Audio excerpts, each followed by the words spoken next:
Hey everyone, today I'm going to show you how to use version history in OneDrive. Without any further ado, let's get started. First, open your web browser and head over to onedrive.com. Once you're on the page, you'll need to sign in with your Microsoft account credentials.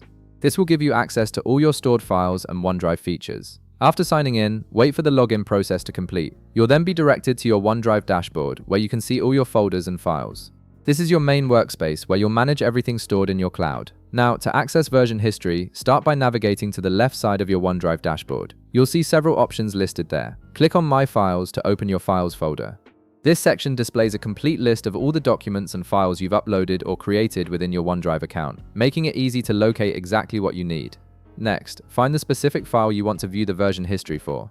Once you've located it, click on the check mark next to the file to select it. This is important because you need to select the file first before accessing its additional options and features. After selecting your file, you'll notice a three-dot icon appear.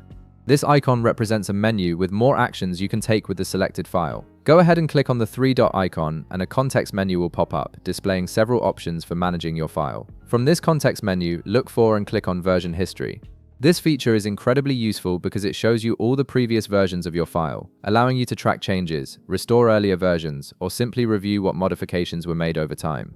This is particularly helpful if you need to recover content that was accidentally deleted or changed. Once you're viewing the version history, you'll see a list of all saved versions of your file organized by date and time. If you want to view a specific version in detail, simply hover your cursor over the version number you're interested in. When you do this, a three-dot icon will appear next to that version. Click on the three-dot icon and then select Open File from the menu that appears. This allows you to view the file exactly as it appeared in that particular version, showing you all the changes that were made before or after that specific point in time. This makes it easy to compare different versions and decide which one you need. And that's it. You now know how to use version history in OneDrive to track and view all your file changes. If this video helped you out, be sure to leave a like, subscribe, and I'll see you in the next one.